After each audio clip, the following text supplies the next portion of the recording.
Doctor Strange has been a solid tank in the Vanguard roster ever since the release of the game, and with some nice buffs in Season 3.5, he is only getting stronger. My name is Paz, an Eternity player on the competitive ladder, and I'm going to tell you all of the things you actually need to know in order to pop off and carry on Doctor Strange. Before we get started with his abilities, understand that Strange is a tank that can truly do it all. If Strange has a team that wants to brawl up close and personal, he can shield the team while they are rotating to keep people safe and finish the enemies off with a Maelstrom blast. If the team just wants to shoot the enemies from range, shielding key teammates to enable them and firing from range yourself can shut down non-coordinated teams in ranked. And finally, in dive, while it is Strange's weakest comp, he can still off-angle with a DPS with his incredible vertical mobility. No matter what, Strange is flexible and can really do whatever you need him to do, just based off the composition that you have. Let's start discussing Strange's kit though with his primary damage option. Strange fires the Daggers of Denak that shoot in 5 projectile bursts, dealing 16 damage each. The whole burst deals 80 damage, enough to 4-tap any squishy in the game from range, which isn't really all that bad for a tank. If you weave in melees in between each burst, you'll amp your damage by quite a bit. This is going to allow you to 3-burst any squishy instead of just 4-shotting them, because now you're doing a shoot, melee,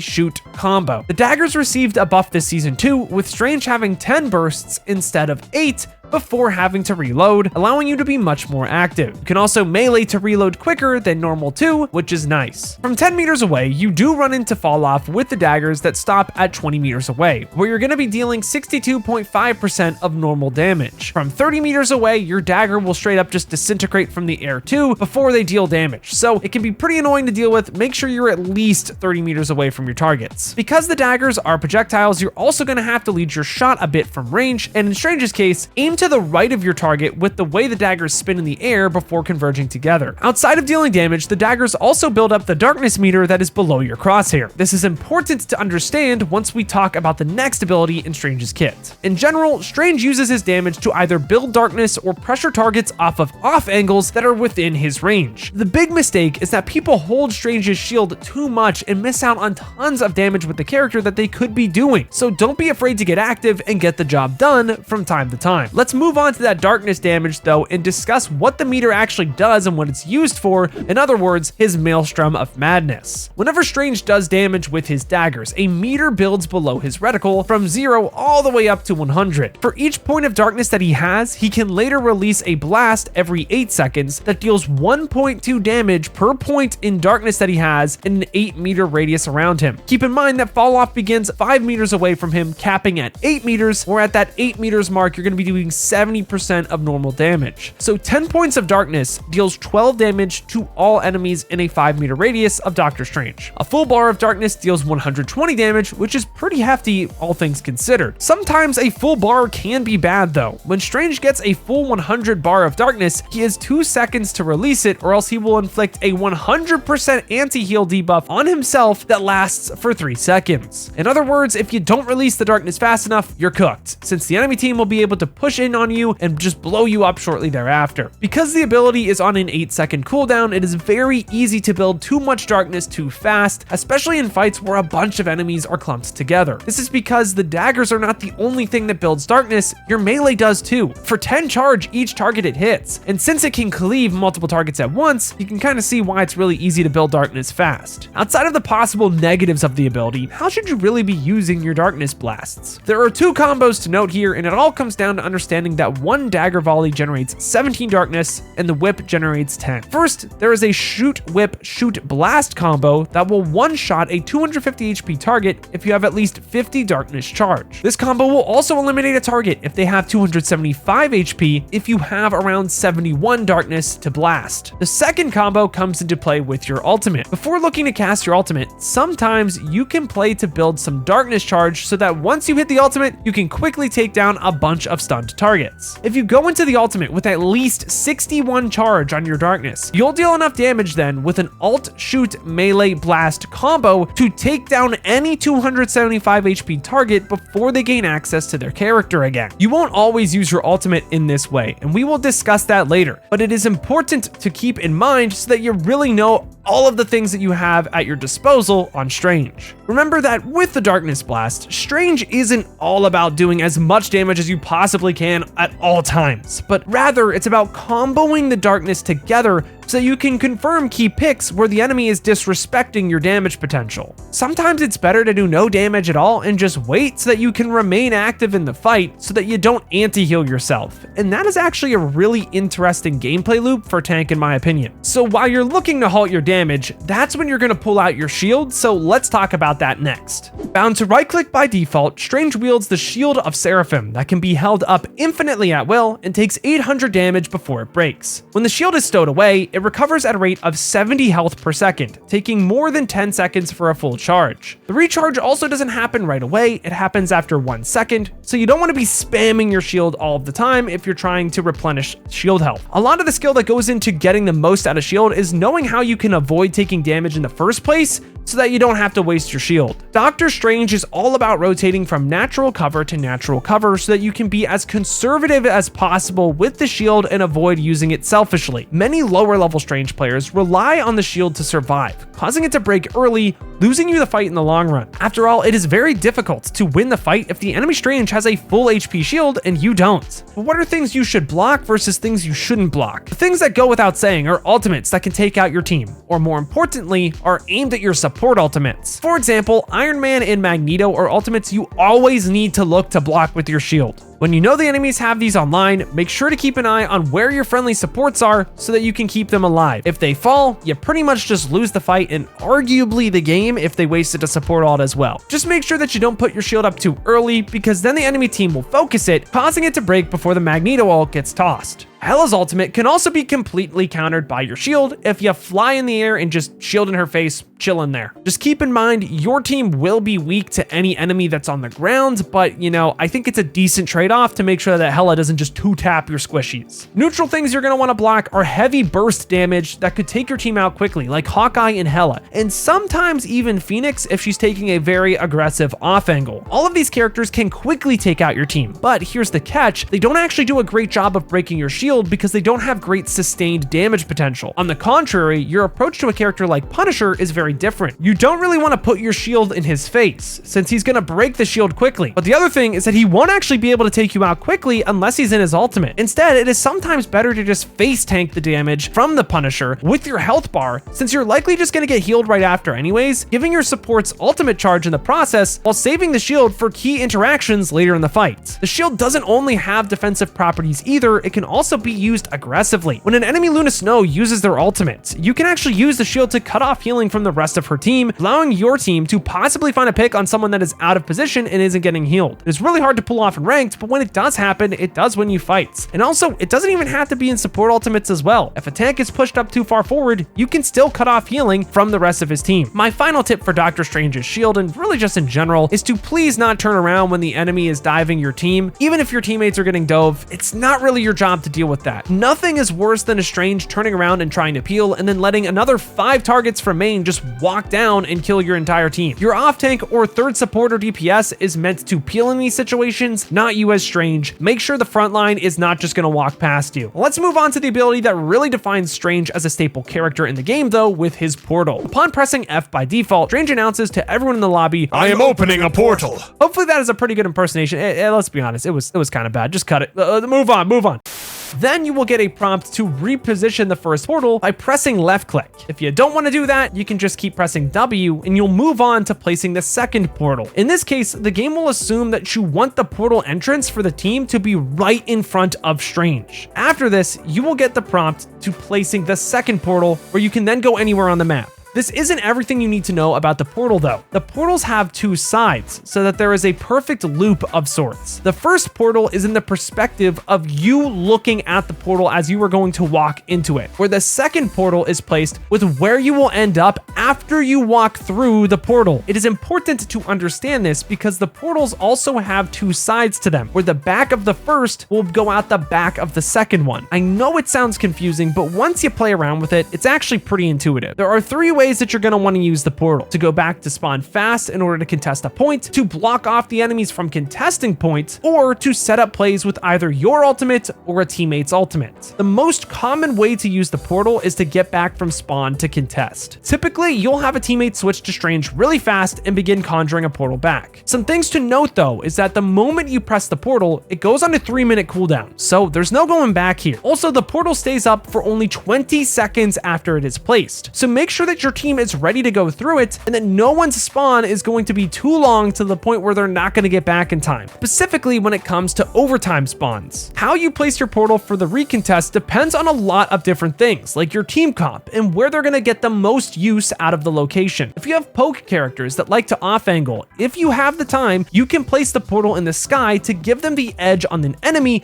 and possibly catch them off guard, with a Punisher turret for example. If you have more brawly characters like the Thing, placing the second portal so it is facing away from the enemies on the point itself can help mitigate damage while closing the distance, allowing you to take the fight on your terms. Sometimes though, a support will be so far out of position that you can just portal on them and start the fight with a quick pick up. You'll just want to make sure that when you place the portal, you always have enough time to go through the portal first as Strange to mitigate the possibility that your squishies run through first and get blindsided. This mistake even happens in Eternity, where I see supports run through the portal first just to get absolutely slammed by enemies waiting for someone to come out. Supports, for the love of God, just focus on living in portal situations. You have 20 seconds before you have to be on the other side of that portal. Sometimes you can use the portal aggressively to stop the enemies from touching a key objective though. For example, on Midtown or Arako's second point offense, you can set up a portal wall so that the enemies cannot contest without a Strange portal of their own. You do this by placing your first portal on a door, like if you were to walk through it from the cart side, and then place the second portal on another door like you were walking back from the enemy spawn. This will create an impenetrable portal loop that the enemies can do nothing about, and for an added bonus, it's gonna nuke their PC's frames too. You just have to be confident that you can get the portal down before the enemies walk through your setup. Finally, you can also set up the portals to set up a play with your ultimate or someone else's from your team. For example, if Scarlet Witch channels her ultimate and then you put the portal down, she will be able to glide through unheard by the enemy team and absolutely nuke them. The added bonus is the team up she gets with Strange too. Good players will know this is coming, so you can't use the portal in this way all of the time, but it is important to note that it is possible to switch things up every now and then. In general, I avoid using the portal aggressively on defense so that I always have it to get back if it is possible to turn and win a fight. On offense, it is okay to use the portal early since most rounds last 4 minutes long, meaning you're gonna get another portal back before the round ends. At the end of the day, the portal is an extremely flexible ability that is capable of doing lots of different things. There are just 3 ways that I find the portal being the most useful without trolling your teammates, and to be honest, the more that you can keep a game simple, the better you're gonna play. Finally, closing out Doctor Strange's normal abilities, we have his Cloak of Levitation that sends him flying through the air for 6 seconds. This ability recently got buffed too. Now it can be used every 12 seconds instead of every 15. Keep in mind, however, that the cooldown does not start until the flight is no longer being used. The jump is typically used in 3 ways. The first way is to pressure off DPS from high grounds once you are close enough to do so quickly. The second way is to set up your ultimate, even though it is pretty obvious when you go for it against stronger players. Because of this though, you can bait out stuns from a character like Luna Snow, for example, by simply jumping in the air and then dropping while holding your shield instead of pressing your ultimate. Then you'll get a free ultimate later in the fight. The final way to use your jump in the air is for healing. If the enemy has a thing that is absolutely clobbering you, you can just jump in the air, get healing where he can't punch you, and then return to the fight. Now we have finally gotten to Strange's ultimate ability, the Eye of Agamotto. Upon pressing Q by default, Strange will begin to cast a lengthy animation that, when completed, will stun all enemies in a 10-meter spherical radius of him for 3 seconds while dealing 60 damage to all that are hit. During this animation, Strange can be stunned, pushed, pulled, everything in the book. In other words, he's very vulnerable. As we were talking about before, you'll want to make sure that you have at least 61 darkness charge going into the ultimate if you also want to be lethal to any squishy with an alt shoot melee blast combo. If you hit the ghosts with the darkness that come out of their bodies as you hit the ult, it counts as double damage too, since you are hitting both the ghost and the person's body with your darkness blast, which will help you eliminate squishies even through support ultimates like Invisible Woman's. The ultimate also only costs 3,100, so you're gonna have to deal a little bit less than that to charge it. The main challenge when using the ultimate is trying to get into the backline of the enemies without getting blocked by a shield or getting stunned in the process. While many Stranges opt into just jumping, casting the ultimate, and hitting the enemies on a descent downwards,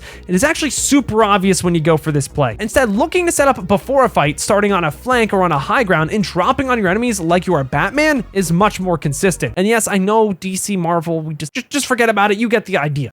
You can even set up your portal and look to ult through that too, but it's also pretty obvious, to be honest. In all honesty, the ultimate is very simple and can set up kills through enemy support ultimates like Invisible Woman's, but it's also very easy to cancel. So even if you can only manage to get one pick with your ultimate, that is still good enough value to climb at the higher ranks. Now that we understand Strange's kit in its entirety, what counters him? Starting off with Vanguards, wow guys, big surprise, Emma is the bane of every tank's existence in the game of Marvel Rivals. Against Strange, she farms off your shield incredibly easily, and your shield means even less to her when she is in her diamond form. Not to mention, you should really never be able to get ultimates off against her either. Like seriously, she's going to choke slam you every single time. Other tanks like Hulk and Thing can be annoying since they can punch through your shield, pressuring you quite a lot in brawl matchups. But at least these matchups are playable compared to characters like Emma, where it's like, dude, you just lose the game. As for DPS, divers are really strong against Strange because, to be honest, like we said, there's nothing you can really do against them but pray that your support's lit. If you have a good team behind you, it's honestly not really all that bad, but sometimes you're just gonna have to take the L if you play Strange in a suboptimal situation against Dive. While you have favorable matchups into Hela and Hawkeye, if you fail at dealing with their off angles, they can ignore your shield altogether and be a real pain. And to be honest, Wolverine goes without saying. Invisible Woman is also incredible against Strange since she can push you out of getting any value with your ultimate consistently if you're not careful. As for who Strange likes to play with, the Scarlet Witch team up gets an obligatory shout out because it makes her somewhat playable. For Vanguards though, it's going to have to be Magneto. With Magneto, you have an energy shield that is there to block the heavy damage like Squirrel Girl and Punisher, while you can focus on your charge to just block Hela's, Hawkeye's, all of that stuff that's heavy burst. There's a reason that this comp was so dominant in season 1 before Emma was introduced to the game. For DPS, honestly, any DPS can really work with Strange, but characters that prefer a front-to-back playstyle like Bucky and Punisher are pretty good with the Strange since they get hard enabled by the shield to walk forward. As for supports, wow guys, Luna and Loki are still the best support composition in ranked and will remain that way for quite a while, so you can't really go wrong there. So as long as you don't have Jeff Adam as your support comp,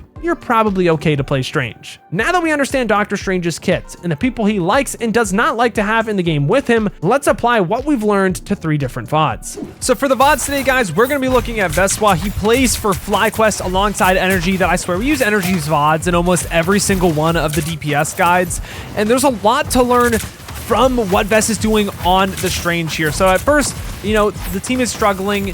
We're going back into spawn. We're going to look for a portal play to try to get through this choke because it's very difficult to get through that with what the enemies have. Do keep in mind this is in season 3, but to be honest, this playstyle doesn't really change. He starts to look for a portal with the rest of his team, but notice how the entire team is not going through it. Only 1 or 2 people are, and the way that he places his portal is so that it's away from the enemies, so it's harder for them to just shoot through the portal and try to find a squishy pick. This is going to make it very easy for the Cloak and Dagger to safely be behind the Strange and get a lot of value this way. It's going to keep her safe. But this isn't all that Vess does. Look at what the ultimates are on the board.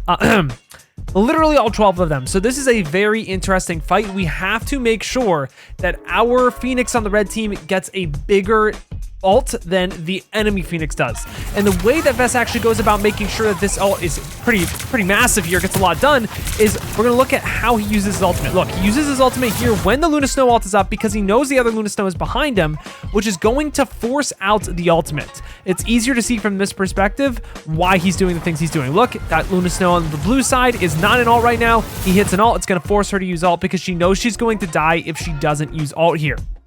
Then what happens is while this ult goes down, Vess knows that Cooper and the Phoenix on the red team are going to be able to combo this together and kill through this fresh Luna Snow ultimate, which is what they're trying to do. As you can see, damage boost comes out. Immediately, the person that just ulted, which would have been washed on blue side, which is the actual Luna Snow that just ulted, as you can see, 0%. Both Luna and Loki are now dead to that ultimate combo. And that's the kind of thing that you kind of have to think about in these very high-level lobbies with the Phoenix. That's why Strange is actually doing pretty all right in these lobbies. That's why Phoenix is doing pretty all right in these lobbies all together, because all of these synergies that you can pull off make this character insane. So we're going to look at more synergies, more portals, more ways that Vess plays to get more out of Strange in the next 2 VODs. All right, so in this next fight that we're gonna watch from Vespa, I actually want you guys to really look at how he uses his shield and manages the shield throughout the entire time. This is something I wasn't really doing. He's actually flashing his shield in between every single shot when he's not looking for these melee combos. And if he is, he's gonna look for a shoot melee shield combo, which is going to get a lot of value whenever he's just in a neutral fight, because it's going to be able to block all this damage. The other thing I wanted to show is, even though there really aren't that many people on point, or really anyone that can break the shield for that matter on the enemy team, he doesn't actually waste the shield. He doesn't put it up too early in this situation to block it from the supports. He's just kind of playing in a safe spot so that the Cloak and Dagger can come back. He sees where the Cloak is going, puts up the shield, sees that the Magneto isn't looking anymore, puts it down. There's no need to keep it up anymore. No need to give the enemies an opportunity to break the shield either. And just as he goes in to push, he's always flashing his shield because it's going to block damage and he's not really having to think about it. He's still going to push in. He's going to be blocking damage from that Phoenix just casually. It's not like it needs to be held the whole time. He's okay with taking some damage because he knows he has healers. He just knows that he needs to block that like really high burst damage, and flashing the shield every now and then is going to be good at doing that. Okay, yeah, now he's just pushing in, obviously just cleaning up a fight after he got some picks. But the next play that I want you guys to watch, it's going to be coming up here in 30-ish% to his ultimate here. Guys, I'm telling you straight up, the way that this man uses his Doctor Strange ult is probably the best I've ever seen from his gameplay here. I mean, from what we've seen, like his ultimates are locked in this game. So as you can see, enemy Loki just copied the Luna Snow ultimate, so he can kind of gather that, okay, maybe the enemy Luna Snow is closing to their ultimate pretty quick here too. I would honestly, in his situation, be like, yeah, this enemy Luna Snow is probably like 80 to 90%. So instead of looking for the ult right now, when he gets it, he's just gonna chill. There's no need to make like too much of an issue here. Make them waste some of their ultimate. But then what he's gonna do, and I did kind of spoil it a little bit here, which is my fault. But since, again, look, Cooper has the ultimate now. He's gonna switch to the Luna Snow. Phoenix also has the ultimate now. See how we're going to be countering the next Luna Snow up in line? That's what he's thinking right now. He doesn't need to focus on the first one. He needs to counter the second one. So he goes up here, hits a fat ult, just hits a fat ult, which is super, super satisfying. Gets a darkness burst down here, and then the Phoenix is just going to kill anyone else that just so happens to be in that area right there. I mean, that's solid gameplay right there, using the Strange ultimate not to counter the enemy Luna Snow ult the moment it goes down, but waiting a couple seconds and then taking out the next one that's in line. Definitely something that we're going to be using in the Bronze GM coming up here soon. But let's finish the VOD portion out of this video by watching one more VOD. All right, so for the very last VOD review, I want to show you guys how Vess is actually portaling on these King of the Hill maps. Instead of waiting to use portal until later in the round, he's actually just using it to start, because if you look at his composition, he has 3 tanks, a Phoenix, and 2 supports, so he really has to close the distance as soon as possible, or else he's going to be struggling just poking from range. I mean, the enemies have a 2 DPS, so they're just going to die from range if they don't just start the fight as close as possible. So at the start of the round, Vess is going to look to use a portal to hold this initial choke, which I think is a really good play. They do end up losing, not really because of this portal. I do think this portal play is actually really good. It's more so just because the Magneto kind of trolls a little bit. I mean, I can show you guys the POV here. Wall goes behind Magneto, and for some reason we're shooting it for like, yo, guys, come on, like there's an opening. We can just play further away. He then eventually is going to get caught out here and will just die. I mean, it was just a misplay on that guy's part. It is what it is. But I think a portal like this, when you have 3 tanks, is really strong because you need to be playing close there. They do lose the fight because they're already down one right off the rip. But something I'm actually interested about, I'm curious in the chat, in the comments, which you guys are all going to be thinking is that a good play if you have a composition like Hela and Punisher? I mean, maybe that could be a good play to maybe set up on the point somewhere else. I don't think you would try to hold the choke. Maybe you get set up on point. In my opinion, on a King of the Hill map, the team that gets the position that you want first, whether it be a high ground, whether it be a choke point, is the one that typically wins just the game in general, because they have such an advantage. So I believe that portal is good. I could see just portaling off the rip in King of the Hill being pretty good, but on other types of maps, not so great. So all in all, I think Vess is a really good player, really good at Emma, really good at Strange for everything I've seen in like MRI, all these other things. If you want to check him out, all of his links will be in the description, and I urge you to do so because he streams quite frequently. And let's close out the video. And that closes out today's guide for Doctor Strange in Marvel Rivals. If you have any questions, make sure to send them in the comments down below, as well as ask me live right now here on YouTube or on Twitch at twitch.tv/PazSwagger. I stream every day that I upload, so be sure to check me out to learn more about everything I talked about today. Thank you guys all so much for watching, But until next time, I've got to peace out and Paz out. I'll see you in the next one.